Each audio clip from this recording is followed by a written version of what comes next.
Well, good afternoon, everybody. Michael, thanks for those kind words. This makes 4 years in a row for me at the National Defense Forum, Reagan National Defense Forum. And it's great to receive this award alongside Leader McConnell, who believes so deeply in President Reagan's legacy and who has done so much for a free Ukraine. The department has once again sent a superb delegation here this year, including members of the Joint Chiefs, combatant commanders, and other senior leaders.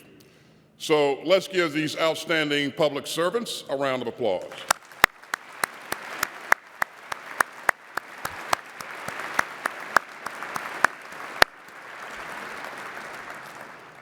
It's also great to be joined here by ministers of defense, ambassadors, members of Congress, and other leaders. Now, I spent a brief 41 years wearing a U.S. Army uniform. I spent a long time in combat, including 3 lengthy tours in Iraq and 1 in Afghanistan. And I've now served for 4 years as Secretary of Defense. So I can say without reservation that America's military is the finest and most lethal fighting force on earth.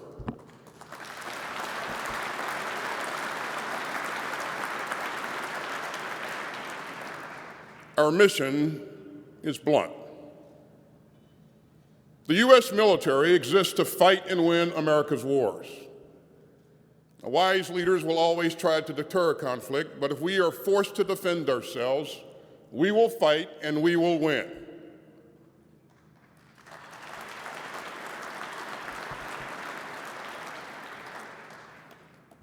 With help from Congress, we have made major investments in America's military over the past 4 years. Today's U.S. military is an extraordinary gathering of volunteers, brave men and women of every race, color, and creed. America's greatest strategic asset has always been the talents of the American people. And we are stronger when we welcome every qualified patriot who is eager to serve. That's not just a matter of national principle, it's a matter of national security. The U.S. military is relentless about excellence and merit. Our promotion process is ruthless by necessity and by design. We do not lower our standards, and those who want to join us must raise their game. You see, we take good people and we make them even better.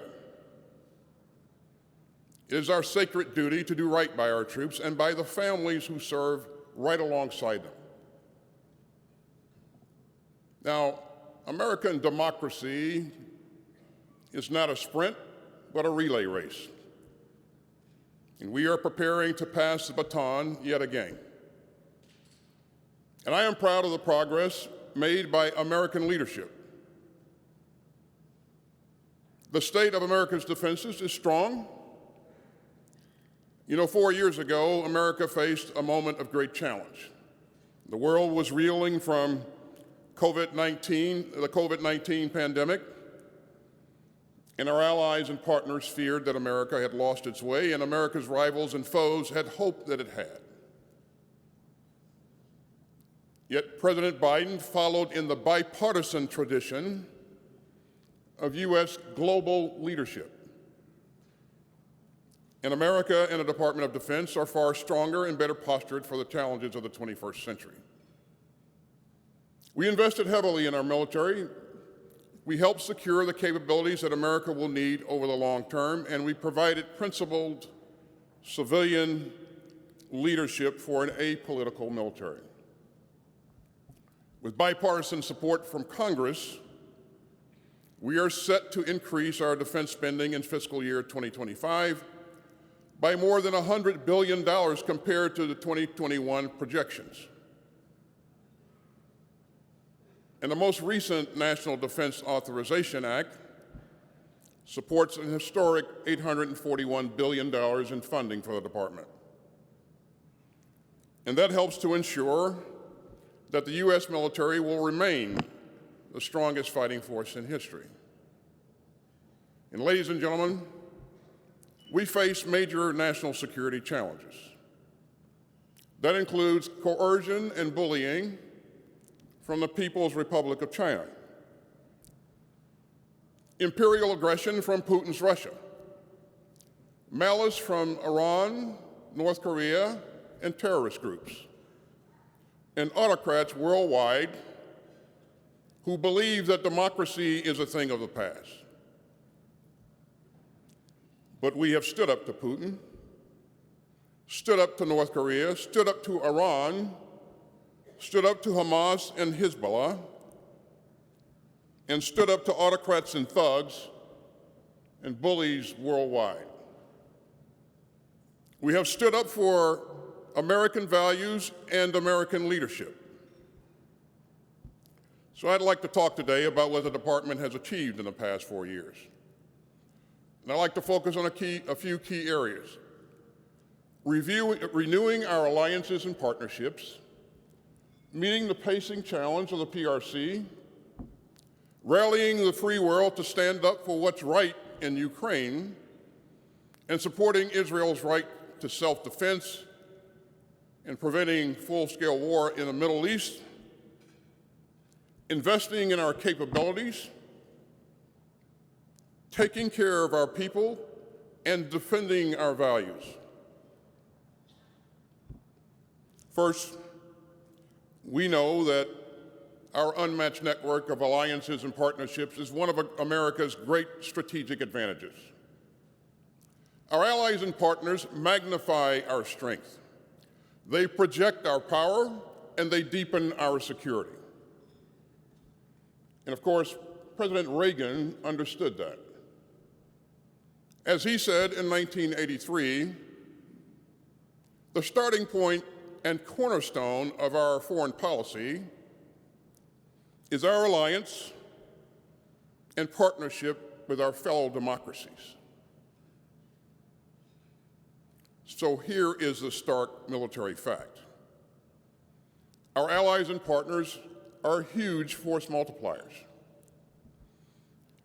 In today's world, any policy of peace through strength depends by definition on alliances. American power projection depends by definition on our friends abroad. And American security depends by definition on those who freely join us in common purpose. Our alliances and partnerships have always been rooted in shared interests and in shared values. Ultimately, America is weaker when it stands alone, and America is smaller when it stands apart. And there is no such thing as a safe retreat from today's interwoven world. For our men and women in uniform, standing shoulder to shoulder with our allies and partners is just how we operate. And during my decades in uniform, everywhere I went on the battlefield, our allies and partners stood alongside us, making us stronger and more effective. And the more alone we are, the more danger our troops face. Now, serving as secretary has only strengthened my belief in the power of partnership. NATO now brings together 32 countries. In the Indo-Pacific, we have long-standing alliances with Australia and Japan, the Philippines, the Republic of Korea, and Thailand. We have 14 other major non-NATO allies, including Israel and Brazil. India and the UAE are outstanding major defense partners, and they are joined by many steadfast friends and partners worldwide. We have access agreements with more than 40 countries. We have logistics agreements with more than 120. And that helps us project power with our partners where we need to, when we need to, and how we need to. You know, our rivals and foes look at that with envy. They see our alliances and they want to wreck them. Yes, autocrats may band together, but when Putin turns to North Korea for troops, it is not a sign of strength, it is an admission of weakness. And autocrats resort to partnerships of convenience. But America leads partnerships of conviction. And the Department's National Defense Strategy rightly calls the U.S. network of allies and partners our greatest global strategic advantage. And that brings me to my second point. The profound progress that we've made with our friends in the Indo-Pacific. We've heard decades of warnings about the rise of an increasingly aggressive and bullying PRC. It is still the only country on earth with both the desire and increasingly the capability to reshape the international order. And this administration has done more than any other to posture the department to meet that pacing challenge and to make the Indo-Pacific our priority theater of operations. You know, I've made 12 trips to the Indo-Pacific as Secretary of Defense. And I'm leaving right after this speech for a 13th, this time to Japan. I've led 4 years of sustained defense diplomacy in the region, and that has sped up what I call the new convergence of our Indo-Pacific allies and partners around a shared vision of security. That means historic upgrades to U.S. posture across the Indo-Pacific, fortifying our position from Northeast Asia down to Australia and the Pacific Islands. It means modernizing our command and control framework with Japan. It means forging a defense cooperation agreement with Papua New Guinea. It means signing landmark defense industrial cooperation deals with India. It means major strides forward for trilateral security cooperation among the United States, Japan, and the Republic of Korea. And it means drawing on every tool that we have, consistent with our long-standing policy, to provide Taiwan with the self-defense capability it needs. Just think about the changes in our bonds with the Philippines. In just 4 years, we've expanded our enhanced defense cooperation agreement to allow U.S. access to 4 more sites in the Philippines, for a total of 9.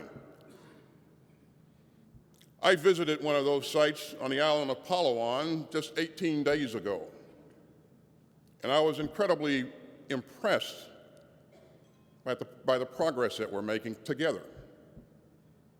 I just got back from Darwin, Australia, where we announced that Japan will begin to integrate into the rotation of U.S. Marines in Darwin.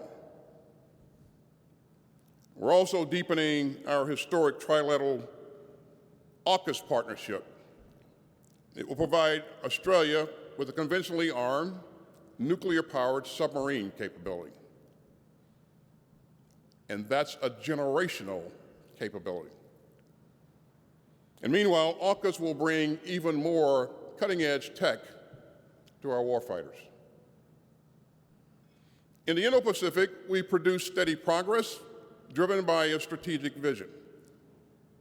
But that hasn't stopped us from tackling other major challenges.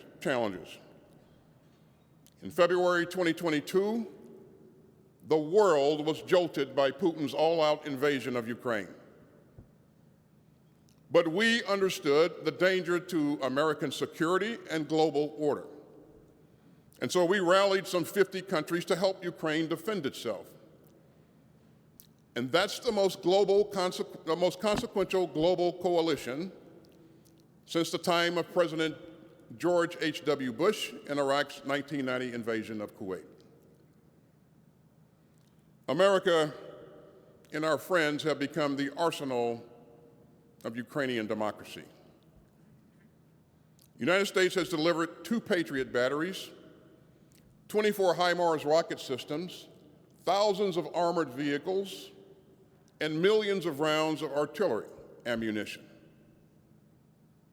We've seen strong bipartisan support for Ukraine from Leader McConnell and other leaders in both parties.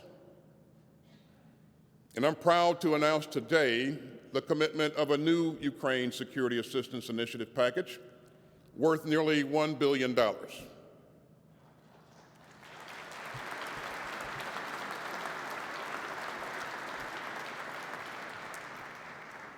Now, that package will provide Ukraine with more drones, more rockets for its HIMARS systems, and more support for crucial maintenance and sustainment. And that brings the total of U.S. security assistance committed to Ukraine since February 2022 to more than $62 billion. The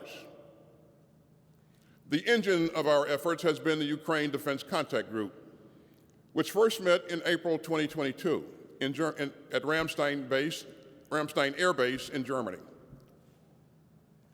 Now, the contact group has helped ensure that Ukraine has what it needs to defend itself and to forge a future force to deter more Russian aggression. And I've convened the contact group 24 times now. Its other members have committed more than $57 billion in direct security support, security assistance to Ukraine. And as a percentage of GDP, more than a dozen contact group members now provide more security assistance to Ukraine than the United States does. And together we have helped Ukraine survive an all-out assault by the largest military in Europe. And meanwhile, Russia has paid a staggering price for Putin's folly. Russia has suffered at least 700,000 casualties since February 2022. It squandered more than $200 billion. You know, in recent months, Russia has taken as many as 1,000 casualties a day. And Russia's losses in just the first year of Putin's war of choice seem to have been more than Moscow's losses in all of its conflicts since World War II combined. And under the specter of Putin's aggression, we have led a stronger, larger, and more united NATO. We've avoided a nuclear confrontation with Russia. We've reinforced NATO's eastern flank. We've deterred further Russian aggression. And we've underscored our solemn commitment to Article 5 of the North Atlantic Treaty. We've welcomed Sweden and Finland to the greatest defensive alliance in history.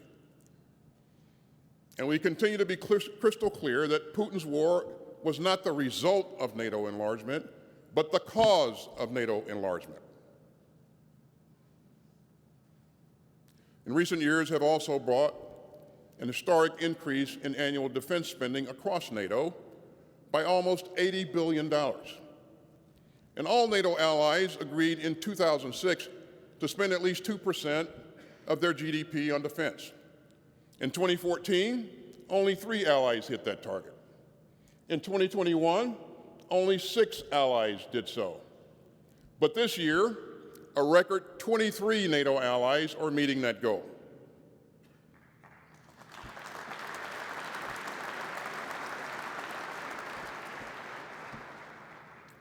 That's because we understand that Putin's assault on Ukraine is a warning. As I said in Kyiv in October, we are seeing a sneak preview of a world built by tyrants and thugs. A chaotic world, violent world, carved into spheres of influence. A world where bullies trample their smaller neighbors, in a world where aggressors force free people to live in fear.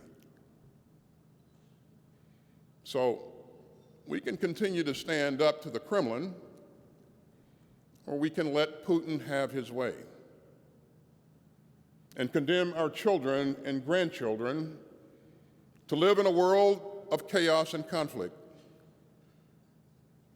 This administration has made its choice, and so has a bipartisan coalition in Congress. The next administration must make its own choice. But from this library, from this podium, I am confident that President Reagan would have stood on the side of Ukraine, American security, and human freedom.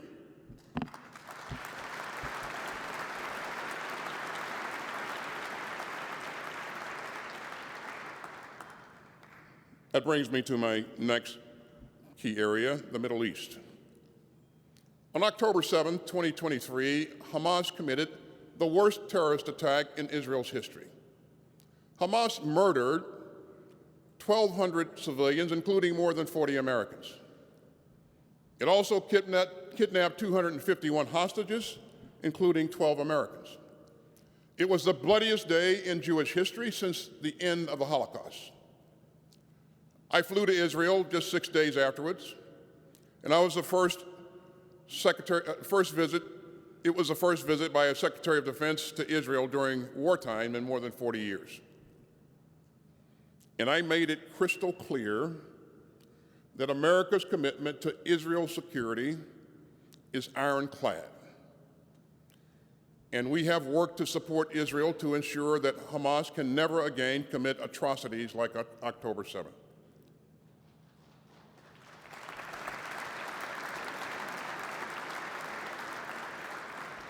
And so since then, we have expedited security assistance to Israel through 391 foreign military sales cases worth some $13.6 billion. And at the same time, we pushed hard to protect Palestinian civilians and to rush far more humanitarian aid into Gaza.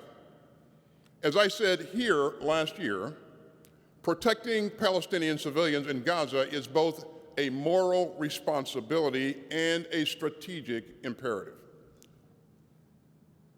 And throughout this crisis, we've moved urgently to prevent all-out war in the Middle East. And right after October 7th, we sent a strong message of deterrence to Iran and its proxies. At the height of the crisis, the U.S. presence in the region included not one, but 2 carrier strike groups, an amphibious ready group, a Marine expeditionary unit, more air power, and a guided missile submarine. And when required, we have used direct action to defend our forces and our friends. We rallied partners to defeat 2 unprecedented and outrageous Iranian barrages against Israel. We helped Israel defend itself in April of 2024 against more than 300 Iranian missiles and drones. And in that attack, U.S. forces destroyed more than 80 one-way attack drones and at least 6 ballistic missiles launched from Iran. Our forces operated side by side with Israeli and partner forces to defeat 99% of Iran's projectiles. And we were there again for Israel in October 2024, when Iran launched over 200 ballistic missiles. To further strengthen Israel's air defenses, we have temporarily deployed to Israel a THAAD battery and its crew of U.S. military personnel. In the Red Sea, U.S. forces have been defeating attacks on commercial and naval vessels by the Iran-backed Houthi militia in Yemen. And we have destroyed hundreds of Houthi weapons in a series of deliberate strikes and self-defense strikes. In Lebanon, Israel has smashed Hezbollah. Now that has dramatically weakened Iran's strongest proxy. And it's created an opening for a diplomatic solution that will let civilians on both sides of the Israel-Lebanon border return safely to their homes. We've secured the November 26th ceasefire for Israel and Lebanon, and that paves the way for a ceasefire in Gaza and a deal to finally free the hostages. And we will remain focused on that. It brings us closer to a more hopeful vision for a Middle East that's peaceful and prosperous and secure. Now, we've balanced our own readiness even as we surge security assistance to Israel, Ukraine, and Taiwan. Leader McConnell is right that we've all got a lot more work to do. But the department's investments since 2021 in the defense industrial base have positioned America to outpace any rival and ensure our enduring military advantage. But he is right. We have a lot more work to do here. And the industrial base is delivering a far more agile and lethal joint force. We're growing our own production capacity.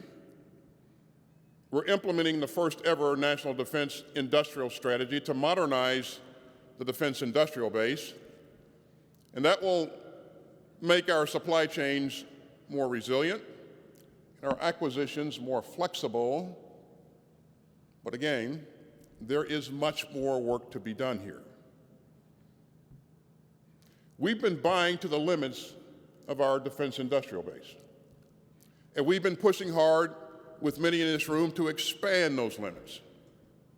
This includes investing more than $5 billion since 2022 to drastically increase the production of critical munitions, everything from Patriots to 155 millimeter artillery rounds. And we've made major investments in cutting-edge capabilities such as cybersecurity, AI, and autonomous systems. And we've produced the department's largest space budgets ever. And over the past 4 years, the department has pulled the future forward. And one especially lasting legacy is our work on a combined joint all-domain command and control. CJADC2 will connect U.S. forces across all operational domains. It used to be a pipe dream.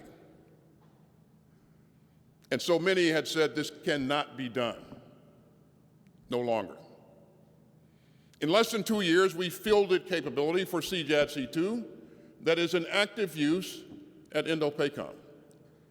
And we've established a minimum viable capability for CJADC2 across other combatant commands.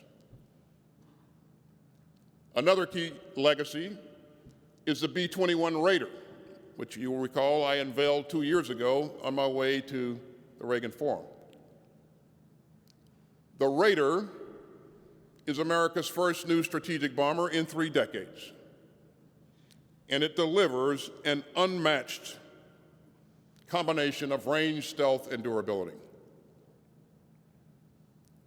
To build on all of this progress, I elevated the status of the Defense Innovation Unit. I visited DIU yesterday in Northern California. And I saw again how it's helping us work much more closely with commercial companies. DIU is removing barriers to innovation and letting the department take far greater advantage of private sector talent and tech.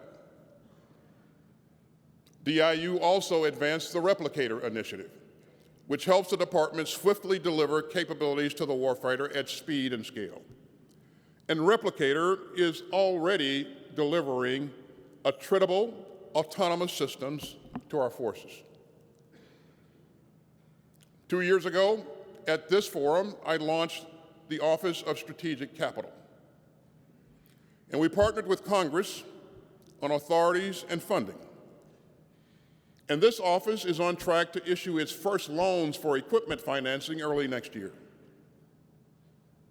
And meanwhile, we're deepening our partnership with private firms, and that includes new players that would have once stayed away from the so-called valley of death. Since 2021, At least $375 billion in DoD funds have gone to non-traditional defense companies, from commercial firms to defense tech startups. Now, in recent years, the threat of unmanned systems has grown exponentially. These systems are cheap, easy to use, and evolving at breakneck speed. And less capable foes are using them to threaten our troops, our bases, and our interests. And these systems have been front and center in both Ukraine and the Middle East. This threat will only grow.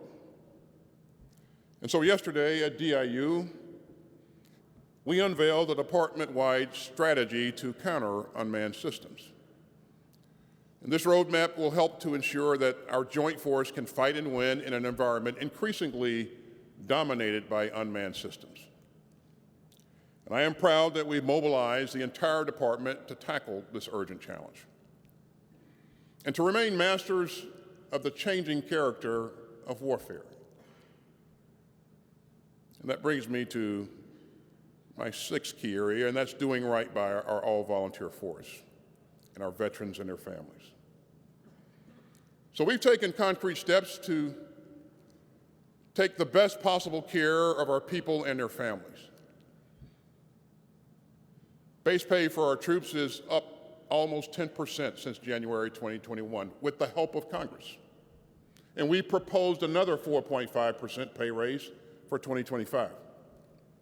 I've also directed actions to make moves easier, to help military spouses pursue their own careers, to introduce universal pre-K in our outstanding DoD schools, and expand access to affordable child care and high-quality early childhood education. We've also tackled some tough problems that have no simple solutions and no place in our ranks.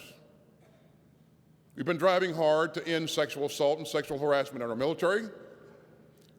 We're implementing the approved recommendations of the Independent Review Commission that I stood up. And in fiscal year 2023, the prevalence of sexual assault in the military decreased for the first time in more than 8 years. We've also established the offices of the Special Trial Counsel. They take cases of sexual assault, domestic violence, and some other serious crimes out of the military chain of command and entrust them to independent and highly trained military lawyers. Now, that's the most important reform to our military justice system since the creation of the Uniform Code of Military Justice in 1950. In 2022, I established the Suicide Prevention and Response Independent Review Commission, and we're moving out urgently on its approved recommendations. And let me be clear, the only acceptable number of suicides in the U.S. military is 0.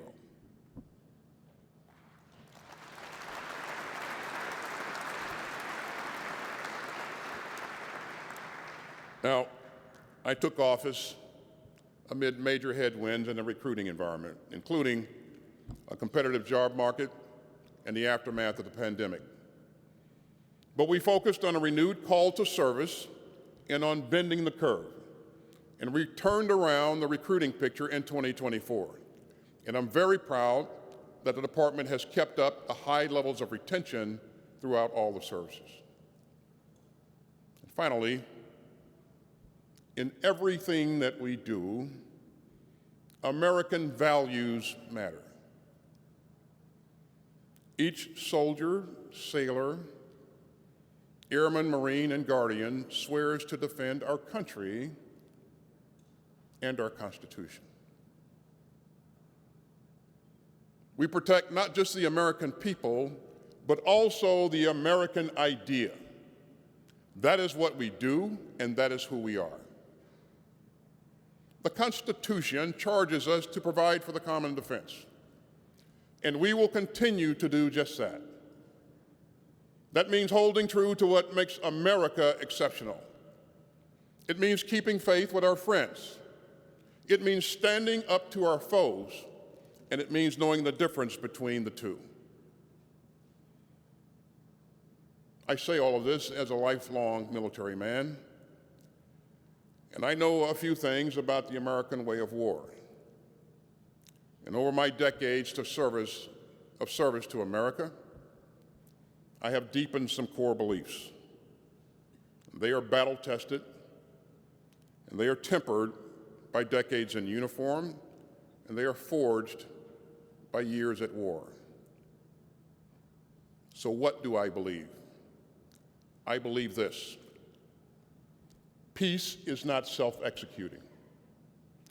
Order does not preserve itself. And security does not flower on its own. The world built by American leadership can only be maintained by American leadership. As President Biden has said, American leadership is what holds the world together. And from Russia to China, from Hamas to Iran, our rivals and foes want to divide and weaken the United States and to split us all from our allies and partners. So at this hinge in history, America must not waver. American leadership rallies our allies and partners to uphold our shared security. And it inspires ordinary people around the world to work together toward a brighter future. But the troubles of our times will only grow worse without strong and steady American leadership to defend the rules-based international order that keeps us all safe. And if we forfeit our position of responsibility, our rivals and foes will be glad to fill the vacuum. Those beliefs were true when I said those exact words from this podium last year. They are true today, and they will be true tomorrow. Of course, there is far more work to be done. But as this year and this administration draws to a close, America is positioned to stand strong. Our alliances have been renewed and reinforced. Our recruiting trends point upward. Our investments in the future are vast, and our military reflects the full strength of the great democracy that it defends. And so the baton will soon be passed, and others will decide the course ahead. And I hope that they will build on the strength that we have forged over the past 4 years. Thank you very much. May God continue to bless the United States of America.